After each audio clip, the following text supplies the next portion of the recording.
Welcome to FPV Insights, the ultimate hub for all things first-person views. I'm your host Lucy. Let's start our exciting FPV drone news segment.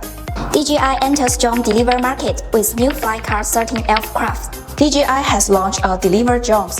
The new DJI FlyCart 13 sees DJI officially enter the drone delivery market.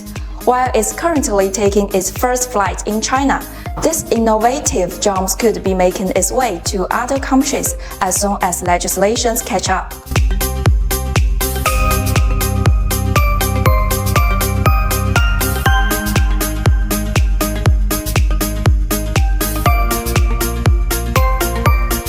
Now, let's dive into the details of the DJI FlyCart 13. This drone boasts a unique configuration with a 4x 8-propeller multi-rotor setup.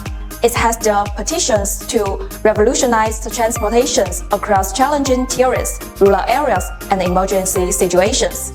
Its battery-powered system can carry a maximum load of 13 kilograms and cover distance of up to 16 kilometers with a full payload. Notably, it offers two delivery methods, a cargo box and a crane winch option, providing versatilities for various delivery methods. The cargo box features quick release and automatically waving capabilities, streamlining the delivery process.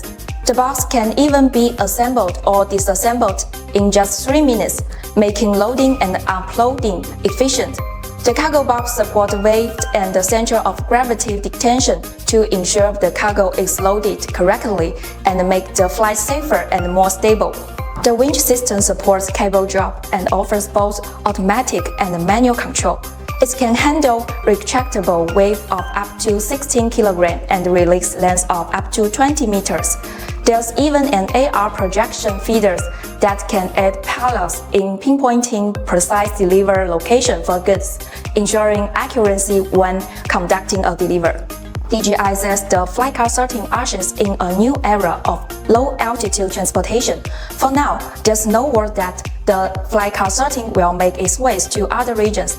The world can look to China to see how the FlyCart 13 operates and how it impacts existing and new business opportunities. That's what's up today's swirling FPV news. I'm Lucy. Stay tuned FPV Insights as we bring you more updates. For more detailed information, please check out the official MEPS forum.